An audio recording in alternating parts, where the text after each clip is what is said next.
శరీరానుసారమైన మనస్సు మరణము, ఆత్మానుసారమైన మనస్సు జీవమును సమాధానమై ఉన్నది. ఏదైనా శరీరానుసారమైన మనస్సు దేవునికి విరోధమైనది, అది దేవుని ధర్మశాస్త్రములకు లోబడదు, ఏ మాత్రమును లోబడలేరు. కాగా తన శరీర స్వభావం గలవారు దేవుని సంతోషపరచలేరు. దేవుని ఆత్మ మీలో నివసించిన ఎడల మీరు ఆత్మస్వభావం గలవారే కానీ శరీర స్వభావం గలవారు కాదు. ఎవరైనా క్రీస్తు ఆత్మ లేని వాడైతే వాడు ఆయన వాడు కాదు. క్రీస్తు మీలో ఉన్న ఎడల మీ శరీరము పాప విషయమే ముఖ్యమైనది కానీ మీ ఆత్మ నీతి విషయమై జీవము కలిగి ఉన్నది. మృతుల్లో నుండి యేసును లేపిన వాని ఆత్మ మీలో నివసించిన ఎడల మృతుల్లో నుండి క్రీస్తు యేసును లేపిన వాడు సావులకు లోనైన మీ శరీరంలో కూడా మీలో నివసిస్తున్న తన ఆత్మ ద్వారా జీవింపజేయును. మహాపరిశుద్ధుడైన తండ్రి, చదువు భాగం దీవించి మాతో మాట్లాడి మమ్మల్ని బలపరచ ఒకప్పుడు నీ పరిశుద్ధ నామముతో నేను తిరిగిన వాళ్ళు కాదు. ఆయన నీ కృప చేత రక్షించేంత వరకు నీతో కాపాడి నడిపిస్తున్న ప్రభుత్వ స్తోత్రం. చదివిన వేద భాగం బట్టి ఉన్నారు. అది మాకు దీవెనకరంగా ఉంటుంది. నా పెద్ద నాలుగు నా తలంలో ఈ సన్నిధి మాత్రం నుంచి మాట్లాడి అవి అన్ని మా హృదయాలకు వేరుకరంగా సహాయం చేసి క్రీస్తు వారి ప్రయత్నించి ప్రార్థించి మనవి చేస్తున్నాము తండ్రి. ఆమె దేవుని స్తోత్రం. కాబట్టి ఇప్పుడు క్రీస్తు యేసునందున్న వారికి ఏ శిక్ష విధేయం లేదు. ఎందుకంటే క్రీస్తు యేసునందు జీవమునిచ్చు ఆత్మ యొక్క నియమము పాపమరణముల నియమం నన్ను విడిపించారు. కాబట్టి యేసు ప్రభులు ఉన్నప్పుడు ఆత్మ నియమాలనేవి మనం నేర్చుకోవాల్సి వస్తుంది. ఈ వ్యక్తి సహవాసం సొంతంగా చేసినవి కాదు. ఈ నిబంధన నేను ఇస్మాయిల్ గారు ఆయన పెద్ద ఆయన దేవుడు ఆయనతో మాట్లాడి దర్శనాలు ఇచ్చి చేయించినటువంటి నిబంధనలు ఇవన్నీ కూడా. కాబట్టి దేవుడు నేర్పిన పాఠాలు కానీ సొంతంగా స్వార్థపరంగా చేసుకున్నాయి కానీ కాదండి. వ్రత నియమాలని దేవుడు బయటపరిస్తేనే ఆయన ప్రారంభించాడు. నెలలో మనం చేసే వ్రతాల నియమాలు వ్రతం కానే కాదండి. ఎందుకంటే చాలా నిబంధన. ఉతికిన బట్టలు వేసుకుని రావాలి మందిరంలో కంటే. ఉదయం కట్టుకున్న బట్టలు తీసి సాయంకాలం ఉతికిన బట్టలు కట్టుకురావాలి. ప్రతి 5 రోజులు ప్రయాణాలు చేయడం అనేది మంచిది కాదండి. ఇక్కడికి వెళ్ళకూడదని అండి. కాబట్టి మరి దినమున దేవుడి సార్లు ప్రార్థన కూడా చేయాలి. ఎవరు వ్రతంలో ఉన్నవాడు రాత్రి ప్రార్థన చేయట్లేదు. అయ్యి ఇంకేం చేస్తారు ప్రార్థనలో? ఏం వ్రతాలు మన వ్రతాలు ఎవరిని బయట వచ్చి నీ పక్కన కూర్చొని లేక నోరు మూసి కూర్చుంటారు. అయింది నాకు అర్థం కాదు. నీ వ్రతమేమో నీ పవిత్రత ఏం కాపాడుకుంటున్నావు? నువ్వు ఏం కాపాడుకుంటున్నారు? ఎవడు వచ్చినా కూడా నీ పక్కన కూర్చుంటే హాయిగా కూర్చొని పెట్టుకుంటారు. ఎందుకంటే ప్రార్థన జీవితం లేదు కదా మీకు. ప్రార్థన రాజామని భయం లేదు కదా. కాబట్టి పవిత్రత వ్రతం అంటే పవిత్రమైనటువంటి వ్రతం. అది అన్ని జనుల్లోకి వెళ్ళడం కానీ అలాంటి చేసి కూడా చేయకూడదు.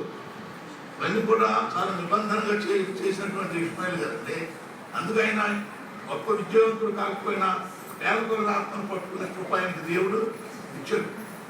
మన సేవకులను పోషించే కృప ఆయనకి ఇచ్చాడు. అవును దేవుని బిడ్డ.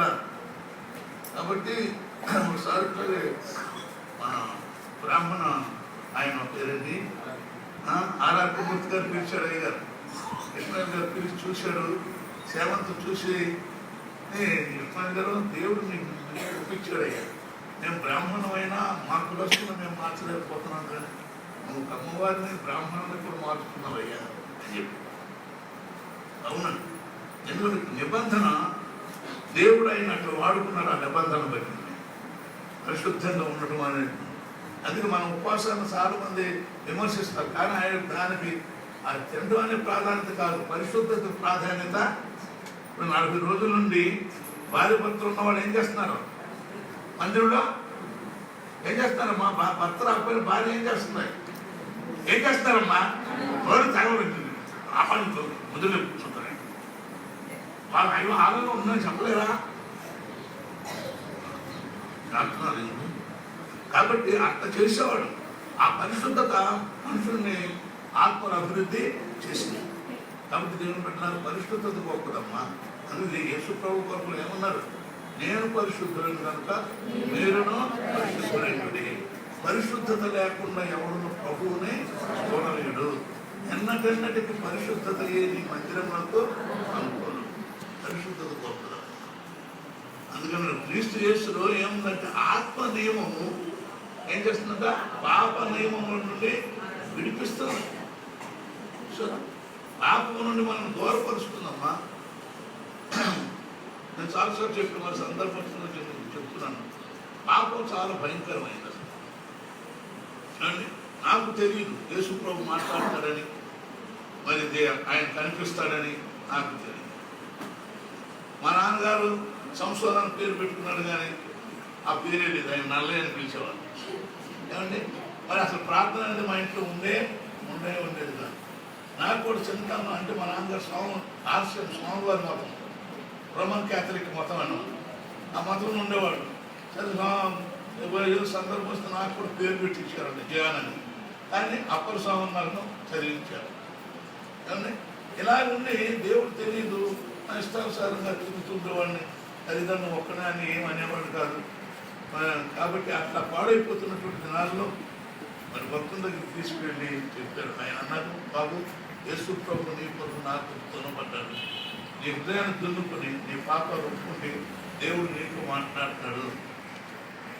క్రైస్తవ జీవితం అనేదమ్మా ఏదో నమ్మి రోగం పోయిందని నమ్మి ఏదేదోలే అని నమ్మటం కాదు. ఈ దేవుడు మాట్లాడే దేవుడు. ఆయన చెప్పారు మాట్లాడతాడు నీతో అన్న మాట నన్ను పట్టుకున్నాను. దేవుడు మాట్లాడాలి అని. అప్పుడు నాకు ప్రార్థన తెలియదు, వాక్యం తెలియదు.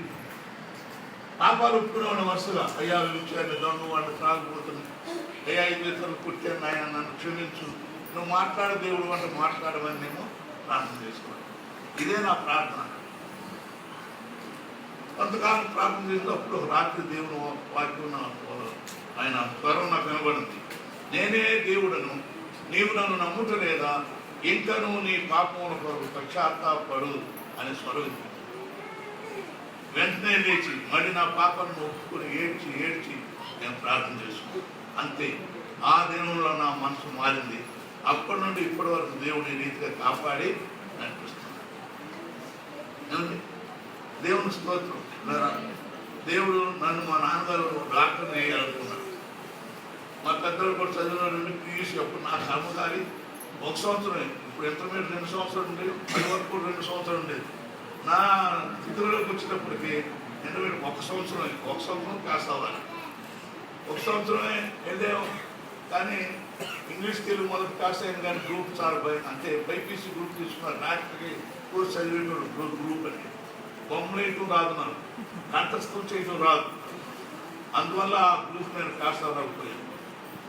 చేతికల్లా అన్న చివరికి ఏం చేసిందంటే మాస్టర్ ట్రైనింగ్కి వెళ్ళి, అప్పుడు మాస్టర్ ట్రైనింగ్ అయిపోయిన తర్వాత పెళ్ళయింది. తర్వాత దేవుడు ఉద్యోగం సమకూర్చాడు. మాకు మనసు పొందిన తర్వాత దేవుడు ఉద్యోగం ఇచ్చాడు. వెంటనే బిడ్డను ఇచ్చాడు దేవుడు. 3 బిడ్డలు పుట్టిన తర్వాత మళ్ళీ దేవుడు పిలిచాడు నన్ను మా సేవలో రమ్మని. అప్పుడు చాలా మంది అయ్యా కొన్ని సంవత్సరాలు చెయ్యి, నీకు పెన్షన్ వస్తుంది కాబట్టి ఎందుకు పోగొట్టుకుంటావు ఉద్యోగం, అప్పుడు రిజైన్ చేయబోతుంది. కానీ నాకు రిజైన్ చేయమని చెప్పిన వాడు ఎప్పుడు రక్షించలేదు. నా తల్లిదండ్రులను ఎంత ఏంటి నేను మారలేదు. ఒక రాత్రి నా పాపను బట్టి నన్ను చుట్టేసుకుంటున్నాను, తల పగలుకుంటున్నాను. నా బ్రతుకులో మార్పు రాలేదు. కానీ ఎప్పుడైతే స్వరం నాకు వినిపించిందో నా బ్రతుకులో మార్పు వచ్చింది. ఎవరో నన్ను మార్చిన వాడు లేడు కనుక నా ప్రభువుకు నేను లోబడాలని అంతే 3 బిడ్డలు ఎత్తుకుని నేను సేవ. ఇస్మాయిలయ్య గారు అన్నపూర్ణ గారని చినమత్తేవి గ్రామం నుండి ఇక్కడికి వచ్చారు వ్యవసాయం మీద. అప్పుడు అన్నపూర్ణ గారు అక్కడ పెదపూడి సహవాసంలో రక్షణ పొంది ఇక్కడికి వచ్చినప్పుడు కూడా ఇస్మాయిల్ గారిని సంవత్సరానికి ఒకసారి పిలిచి 3 కోటాలు పెట్టిస్తూ ఉండేవారు. అప్పుడు ఇస్మాయిల్ గారు అన్నాడు, ఏమయ్యా మంచి సేవ. అప్పుడు రాజగారు గారు నన్ను, మీ ఇద్దరు ఎవరంటారు ప్రార్థన చేసుకోండి అయ్యా, అది మంచి సేవ అయ్యా, వాళ్ళ పొలాలను మేము పోషిస్తామని చెప్తున్నారు అని చెప్పేవాడు. నేను ప్రార్థన చేసి ప్రభు నీ చిత్తమై వెళ్తాం కాదని ప్రార్థన చేసుకున్నప్పుడు దేవుడు ఏమంటే సిద్ధపరిచిన సేవ వెళ్ళమని. అప్పుడు మరి ఉద్యోగం పెట్టి 3 బిడ్డలు ఎత్తుకుని ఈ ప్రాంతంలోకి వచ్చాం. ఎవరో నన్ను ఎరిగిన వాళ్ళు లేరు, అనుకున్న కుటుంబం తప్ప ఈ ప్రాంతంలో. అది ఎక్కడంటే కృష్ణా జిల్లా కూచిపూడి దగ్గర ఎడసనగల్ అనే గ్రామం. అక్కడ నుండి దేవుడు ఇక్కడ నడిపించాడు. అంటే దేవుడు గొప్పవాడు అని మీరు ఏంటంటే సరిగా నమ్మక ఏదో రథాలు నేర్చుకున్నామని ఏదో బాధ లేదు, అవయవాన్ని పడుకోలేకు రావు, శుభ్రంగా తింటున్నారు, చక్కొచ్చి పడుకుంటున్నారు, కానీ విజ్ఞాపన అనేది చేయలేక అందుకే ఏమి బయటపడిపోవటం కారణం.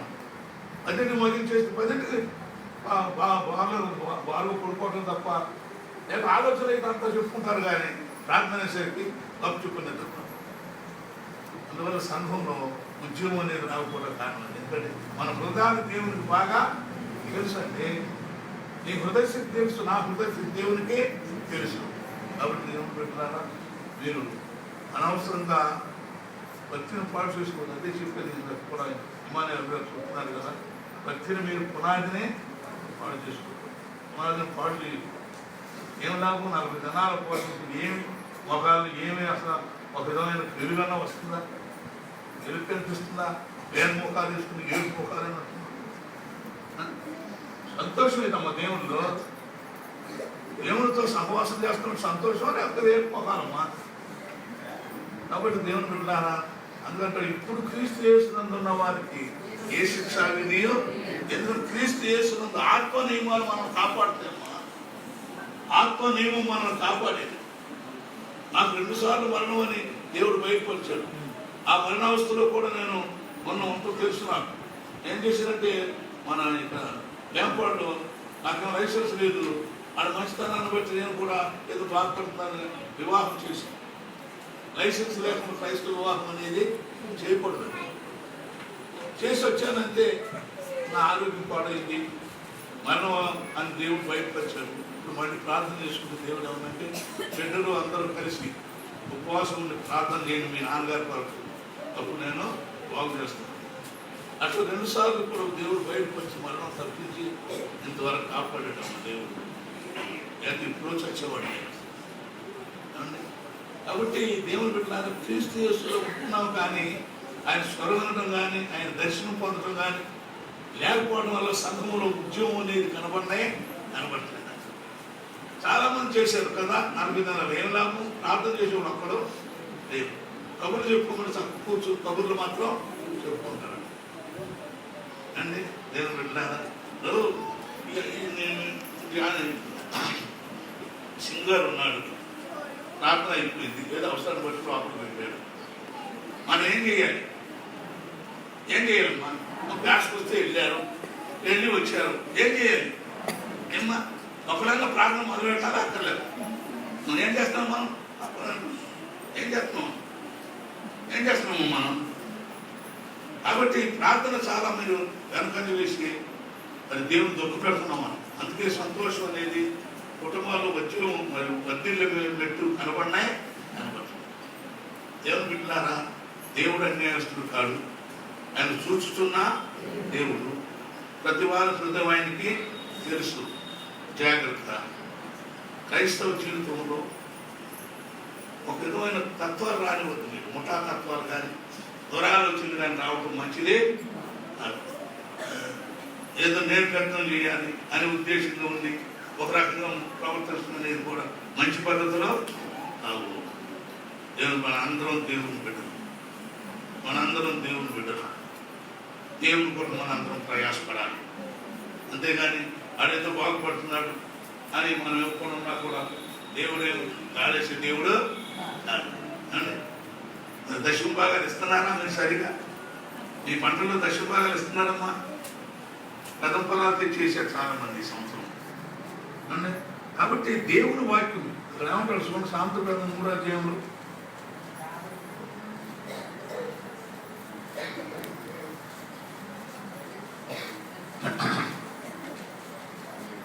చూడమ్మా. సాంతృప్రదం 3వ అధ్యాయం ఏమంటాడు?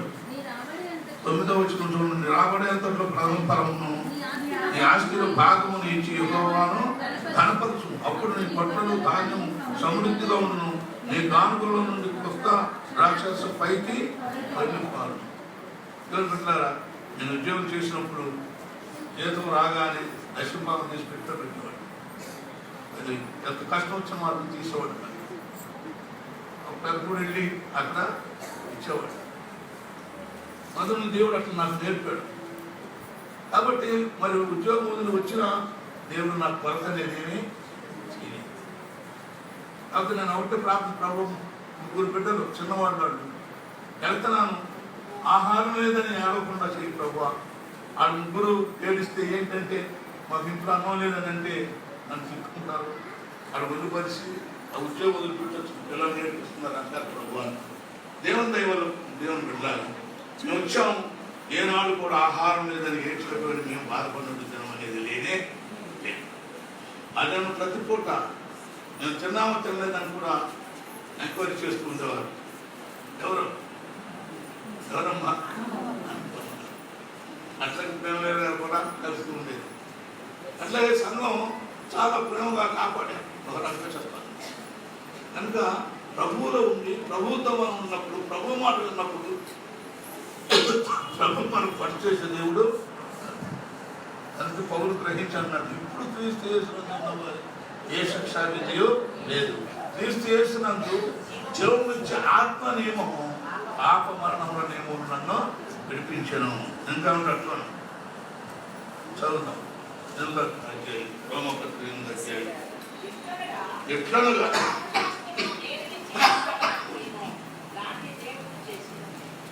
ఏమన్నా నన్ను ఎట్లనగా ధర్మశాస్త్రము దేనిని చేయలేకపోయినో దానిని దేవుడు, అంటే దేవుడు ధర్మశాస్త్రాన్ని ఇచ్చాడు. ధర్మశాస్త్రం ధర్మాన్ని బోధించింది. వ్యభిచరించకూడదు, అబద్ధం ఆడకూడదు, తల్లిదండ్రులు సన్మానించము, దొంగతనము చేయకూడదు, ఇవన్నీ కూడా విగ్రహారాధన చేయకూడదు అని ఆజ్ఞలో పదాజ్ఞలు ఇచ్చాడు. ఏమండి, పదాజ్ఞలు ఇచ్చాడు. కానీ మనుషులు సరిగా వాటిని ఏర్పాటు పాటించలేక పోయారు. పాత నిబంధనలు ఇచ్చిన ఆజ్ఞలు మనుషులు పాటించలేకపోయారు. తర్వాత బలుడిచ్చేవాడు, పాప పరిహారాలు బలి, సమాధాన బలి, పురాణ పరిహారార్థ బలి, ఇవై 5 రకాల బలుడిస్తూ ఉండేవారు. బలిచ్చేవారు కానీ మనుషులకు మారు మనసు అనేది రాలేదు, మార్పు రాలేదు కదా. బలిస్తున్నారు, మళ్ళీ పాపలు చేస్తున్నాడు, మళ్ళీ ఏదో బలిస్తున్నాడు కానీ పూర్తిగా మార్పు అనేది రాలేదు. అందువల్ల ధర్మశాస్త్రం వల్ల ధర్మం పూర్తిగా మనుషులు ఆచరించలేకపోయాడు.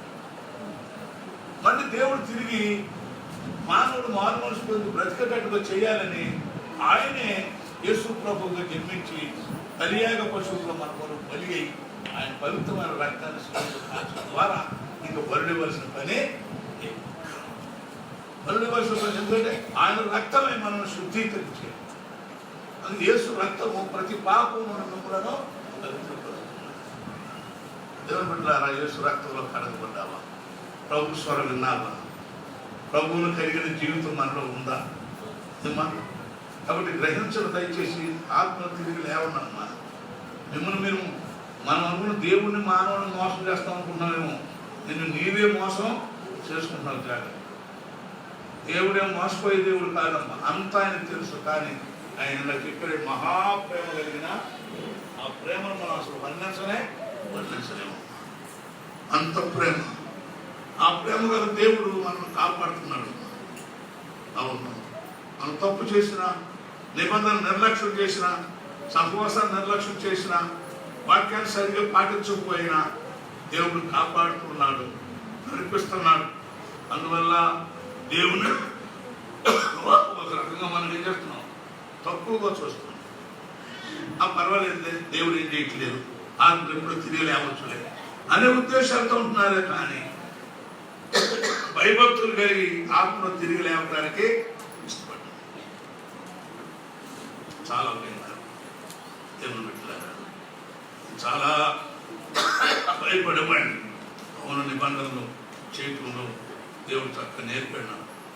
అందువల్ల దేవుడు మరి ప్రాంతంలోకి వచ్చిన దేవుడు ఇట్లా కాపాడి ఈ సేవను కాపాడి నడిపిస్తూ వచ్చాను. 3 బిడ్డలతో వచ్చాను. ఇక్కడికి వచ్చినాక 5 బిడ్డలు, మొత్తం 8 బిడ్డలు దేవుడు ఇచ్చాడు. 8 కాపాడి వచ్చాడు. బిడ్డలు పెరిగే కొద్ది సేవను అభివృద్ధి చేశాడు. దేవుని కృపను బట్టమ్మా.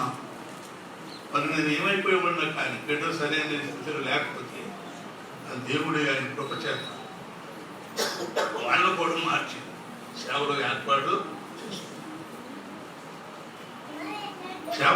చేసుకున్నాను. కట్టిన గ్రామాలన్నింటిలో ఒక్కొక్కటి 1-2 గ్రామాలుగా చూసి వారి సేవ వాళ్ళు చేస్తున్నారు. దేవుని బిడ్డలాగా దేవుడు గొప్పవాడు. కానీ ఒకసారి నేను ఏడ్చేవాడిని. ఎందుకంటే ప్రభు నాకు తెలియక చేశాను. ఆ పాపం బిడ్డల ఒడిలోకి మాత్రం రాకుండా చేయని ఆయన ఏడ్చేవాడు. ఎందుకంటే దేవుని వాక్యం ఏముంది?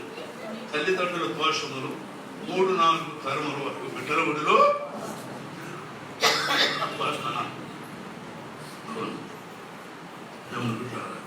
జాగ్రత్త. పాపం అంటే భయం లేకుండా మీరు చేస్తున్నారు. పాపం యొక్క శాపం మన బిడ్డల్లోకి ఎలా వస్తుందో మనకు తెలియదు. దేవుని స్తోత్రం. దేవుని కాబట్టి గ్రహించండి. పాపానికి దూరంగా ఉండి ప్రభువును కలుసుకోండి. ప్రభు దగ్గర పశ్చాత్తాపడండి. దేవుడే మార్చి మన బ్రతుకును సరిచేసేటువంటి గొప్ప దేవుడు. అందుకన్నాడు దేవుడు ధర్మశాస్త్రం దేన్ని చేయలేదు, దేవుడు దానిని చేశాడు. ఏం చేశాడు కదా? శరీరం అనుసరింపగా ఆత్మను అనుసరించి నడుచుకున్నాను. మన యందు ధర్మశాస్త్ర సంబంధమైన నీతి విధిని నెరవేర్చబడవలని పాప పరిహారము నిమిత్తము దేవుడు తన సొంత కుమారుని పాప శరీరాకారంతో పంపి ఆయన శరీరమందు పాపంలో శిక్ష. దేవుడు ఏం చేశాడు? యేసు ప్రభువుని పాప శరీరాకారంతో పంపి ఆయన్ని మన కొరకు బలి చేశాడమ్మా కదా. అక్కడ ఏమన్నాడు? పాప పరిహారం నిమిత్తము దేవుడు తన సొంత కుమారుని పాపమునకు శిక్ష, పాపమందు కుమారుని పాపం పంపి ఆయన శరీరం మందు పాపమునకు శిక్ష విధించాడు. మన పాప శిక్ష అంతా ఆయన భరించాడు. అందుకే శ్వేతగ్రంథం 51 అంటాడే, మన వ్యసనములను వహించను, మన బాధలంటిని భరించను, మన తిక్రమ క్రియలను బట్టి గాయపరచబడను, మన దోషములను బట్టి నలగొట్టబడను. ఆయన పొందిన దెబ్బల చేత మనకు స్వస్థత కలుగుతున్నది. హృదయాడు గొర్రె పిల్లయు వచ్చు కత్తిరించు గొర్రెయు మౌనము ఉన్నట్లుగా మౌనం వహించి మన శిక్ష యావత్తు ఆయన భరించాడు. దేవుని స్తోత్రం. హల్లెలూయా. ఎంత గొప్ప కార్యం మన పట్ల చేశాడమ్మ దేవుడు. యేసు ప్రభు అంటే లెక్కలేమన్నది. ఆయన ఎంత త్యాగం చేశాడు. ఆ శిలువలో ఎంత హింస పొందాడు. మూసారమ్మ, ముఖం మీద మూసారు అండి. ఆయన నిన్ను అవన్నీ కూడా ఓర్చుకునే ఉన్నాడు. తండ్రి వీరేమి చేస్తున్నారు, వీరిని క్షమించుకున్నారు. ఎంత ప్రేమ, ఎంత ప్రేమ. మనం కూడా ఆ ప్రేమ. అందుకంటే క్రీస్తు యేసునకు కలిగిన ఈ మనసు మీరును కానీ మన పాపమును మనం విడుదల చేయాలి. ఆయన పాప శరీరాకారంతో ఈ లోకానికి దేవుడు అవును. దేవుడు మన పాపమును విడుదల పొందాలని, నీతిగా బ్రతకాలని, దేవుని మహిమపరచాలని ఆ దేవాది దేవుడు తన సంకల్పాన్ని మార్చుకొని ఆత్మస్వరూపుడు ఉన్న దేవుడు శరీరాకారం ధరించుకోవటానికి కన్యమని ఎన్నుకొని పరిశుద్ధాత్మ ద్వారా గర్భంలో ప్రవేశించి పరిశుద్ధుడిగా జన్మించాడు. ఆయన పరిశుద్ధుడు, పాపరహితుడు, నిష్కల్మషుడు, నిర్దోషి, పాపమే కానీ ఇంకా అతను ఏ కపటము అతను నలుపొట్టు యెహోవాకు ఇష్టమైన. కాబట్టి ఆయనలో ఏ పాపం లేదు. మన పాప శిక్ష అంతా ఆయన భరించాడు. అందుకే మనకు మారుమనసు అనుభవాన్ని దేవుడు ఇస్తున్నాడు. అవును. ప్రభు ద్వారా ఎవడైనా క్రీస్తునందు ఉన్నాయి అక్కడ వాడు నూతన సృష్టి, పాతను గతించాను, కొత్త వాయు. అవును. రక్త జన్మించాడు. పాప శరీరం, పాప బ్రతుకులు మార్చివేశాడమ్మా. పాప బ్రతుకులు, ఈ త్రాగుబోతులు, ఈ పరిమాణ వాడిని మార్చి నీతిగా బ్రతికేటువంటి యోగ్యత దేవుడు అనుగ్రహించాడు. ఆయన స్వరం నన్ను మార్చి ఒక ఇంట్లో ప్రార్థన చేసినప్పుడు ఆ వెలుగు నా మీదకి వచ్చింది. అట్లా దేవుడు మాట్లాడుతూ ఎన్నో రీతులుగా ఆయన కాపాడిన ఆయన. మరి అప్పుడు నేను ఉన్నప్పుడు ఈ పాతూరు సేవ బాగా చూపిస్తూ ఉండేవాడిని. అంటే బండి తోలుతూ ఉండేవాడిని. ఒక తోడు తీసుకుని చేరలో పోతూ ఉండేది. మళ్ళీ దాని తోలుకు వచ్చి పడుతూ ఉండేవాడిని. చాలాసార్లు అలాంటి దర్శనం వస్తూ ఉండేది. ఏదైనా చూస్తే దేవుడు అందుకే చూపించాడేమో అతను మరి రెండుగా బాగా అయింది కదా పాతూరు సేవ కదండి. అయినా దేవుడు సేవను అక్కడ నిలబెట్టాడు. దేవుని స్తోత్రం. దేవుని బిడ్డలారా, దేవుడు అన్యాయస్తుడు కాడమ్మా. మనందరూ సరిగా లోబడి ఆయన్ని వెతికితే జాగ్రత్తగా లోబడినప్పుడు దేవుడు మనల్ని మార్చి మన కుటుంబాలను దీవించేటువంటి మరి అనుమతులు బిడ్డలు అందరూ వివాహాలు చేశాం దేవుని దయను బట్టి. ఇదంతా ఏకీభవించి చక్కగా చేశారు అందరూ వివాహాలు. ఆయన ఉన్నాడు ఎబెనెజర్ విషయం. తర్వాత ఇప్పుడు మరి శోధనలో సింగు విషయం కూడా కొంత శోధన అంటే భార్య సరిపోదు ఉంటాం. ఆయన దేవుడు వాడికి ఒక ధైర్యాన్ని ఇచ్చాడు. ఆత్మ ద్వారా సేవలో ఉండేటువంటి ధైర్యాన్ని ఇచ్చి సేవను కాపాడుకుంటూ నడిపిస్తున్నాడు. దేవుని పెట్టారా, దేవుడు అన్యాయస్తుడు కాదు. అప్పుడు నేను పరిశీలన చేసుకుని ఏంటి ప్రభు, ఏ శాపం వాడి మీదకి వచ్చింది, నా పాప దోషం ఏదైనా వచ్చింది, ఏంటి ప్రభు ఎందుకు తెలియదు మా కుటుంబాల్లో ఎన్నాయని నేను ప్రార్థన చేసుకుంటే నాకు మా అమ్మగారు వాడు చెప్తూ ఉండేవాడు, మీ నాన్న మీ అమ్మ రెండవ సంబంధం అని చెప్పేవాడు. ఆ శాపం ఏమైనా వచ్చిందా ఏంటి అనుకుంటాను నేను అప్పుడప్పుడు. అంటే పరిశీలన చేసుకుని నాకు ఒక అలవాటు. ఏదైనా జరిగినప్పుడు పరిశీలన చేసుకుని ఇది ఎందుకు వచ్చింది ఏంటని పరిశీలన ప్రభు దగ్గర అడిగి ప్రార్థించుకునేటువంటి ఒక కృప దేవుడు నాకు నేర్పాడు. అవును, ఎందుకంటే మన తప్పులేంది ఏది జరిగేది కానీ అవును. దేవుని పెట్టినారు, జాగ్రత్త పరిశీలన చేసుకోండి. ఆత్మహత్యలు ఆఖరి దినంలోకి వచ్చాం. ఏమ్మా ఈ పగలేకై మనం ప్రార్థన చేసుకుని ఏం చేసిన కార్తీక అంతా ఏకమవుతాం.